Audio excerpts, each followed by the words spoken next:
que mais que o mercado precisa que seja resolvido para destravar valor na Vale? E o porquê que tá tão barato há muito tempo? Se você quiser começar assim. Vamos lá. Tiveram alguns relatórios que a gente escreveu isso, e talvez ali por volta do resultado ou prévia do primeiro trimestre desse ano, né? Quando ainda se tinha uma discussão se Guido Mantega entrava ou não em cargo de CEO e tal, então as ações de fato abriram um gap relevante para o preço do minério de ferro, né? Então a Vale se tornou a mineradora mais descontada frente aos pares globais em relação ao próprio a cotação do minério de ferro, né? Então, se o investidor está pessimista com a commodity, está precificado no preço da commodity. Então, se a Vale está descontada em relação ao preço da commodity, significava que tinha alguma coisa além a mais, né? Nesse ambiente que estava provocando um desconto excessivo do papel. E aí tinha, como eu falei, essa questão de CEO, né? Quem iria assumir a vaga ali do Eduardo Bartolomeu no planejamento sucessório da companhia. Tinha questões envolvendo ali a definição para o Acordo de Mariana. Tinha questões das ferrovias, né? A Estrada de Ferro Vitória-Minas e a Estrada de Ferro de Carajás. Esses eram basicamente os três principais, digamos assim, overhangs, né? Que é o termo técnico que a gente usa, que são razões pelas quais existe um excesso de oferta de papéis, né, que pressiona a cotação do ativo na bolsa, né? Então esses eram os três principais que o mercado enxergava, né? Desses três principais, 2 já foram riscados do papel, que é a sucessão e a definição do Acordo de Mariana. Né? Então ambos já foram equacionados e hoje o mercado já sabe qual é o valor do Acordo de Mariana, né, que totalizou 170 bilhões de reais, a ser dividido entre 50% BHP e 50% Vale. Lembrando mais uma vez, já repeti isso 1000 vezes, mas nunca é sempre bom lembrar mais uma vez, né? Que a barragem de Mariana não era da Vale, era a barragem da Samarco, que era uma joint venture, né, com 50% de participação de Vale e 50% de participação da BHP, que é uma mineradora australiana que é peer, né? É compatível de tamanho com a Vale. Né?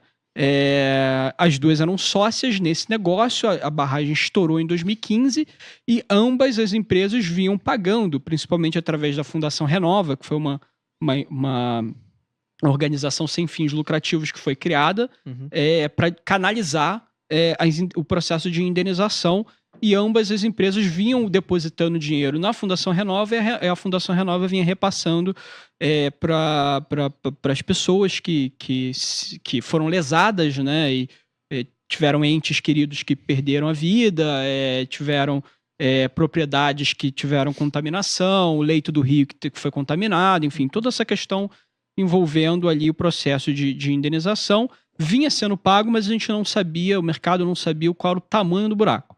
Né? Então, o tamanho do buraco é 170 bi. Hoje a gente já sabe qual era esse valor, retirou uma incerteza. Né? E a outra incerteza era em relação ao cargo de CEO, né? O Eduardo Bartolomeu, que chefiou a companhia logo depois do rompimento da barragem de Brumadinho em 2019. Ele entrou na companhia, ficou lá até esse ano. Esse ano ele deu lugar ao Gustavo Pimenta, que era CFO da Vale, ia completar 3 anos no cargo como CFO da companhia, ampla experiência corporativa, e assumiu agora a gestão da parte de CEO, e puxaram para CFO. Isso foi também outra coisa que eu não tinha atualizado ainda, né, em podcast, já tinha escrito sobre na news, mas eu não tinha atualizado aqui em podcast, é que na cadeira de CFO, que gerou uma dúvida, né? Se o Gustavo Pimenta, que era CFO, subiu para a cadeira de CEO, quem é que vai ocupar a cadeira de CFO que era do Pimenta antes? Exato. Né? E aí eles chamaram o Marcelo Batti, que era o CFO da Suzano, e ele já assumiu o cargo. Então, assim, acho que não poderiam ter melhores nomes, né? Tirou um cara que de uma companhia muito similar no sentido de estrutura, de pensamento estrutural de commodities, né? Suzano é uma companhia de celulose, tem embora não seja de mineração, o pensamento que a companhia tem, o pensamento que o investidor tem em relação à companhia é parecido. E ambas as companhias têm alta exposição à China, né? Então a gente já tem esses dois problemas equacionados. O problema das ferrovias era um problema menor. Tá? Eu acho que o valor é um valor relativamente expressivo, mas tem que lembrar que vai ser diluído no prazo que tem de pagamento de concessão, e essas concessões de ferrovias são muito duradouras, né?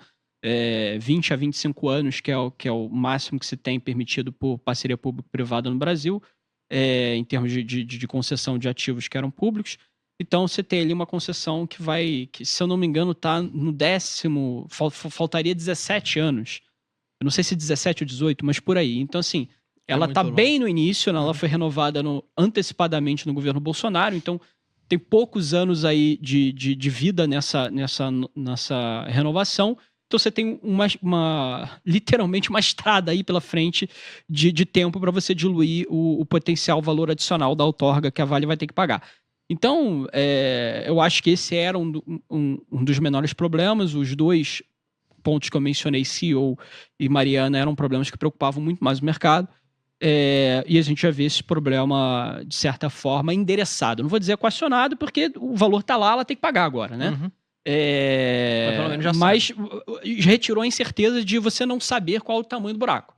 Né? Então hoje a gente já tem essa noção. E eu acho que isso foi positivo para o papel, mas você vê que, assim, tirando os anúncios, né? Quando soltou Mariano, as ações subiram, quando entrou Pimenta no cargo de CEO, as ações subiram, mas elas não conseguem sustentar uma alta. Por que elas não conseguem sustentar uma alta? Aí eu volto no que eu falei, que é o relatório que a gente escreveu lá no primeiro trimestre de 2024. O maior problema da Vale é a China. O maior problema da Vale não era os overhangs. A gente falava isso, independente de resolver os overhangs ou não, o que pesa, né, mais para o interesse do investidor em negociar as ações da companhia, em montar posições compradas na companhia, isso principalmente o investidor institucional, é a incerteza sobre a economia chinesa. Não a incerteza micro que se tinha sobre esses parâmetros.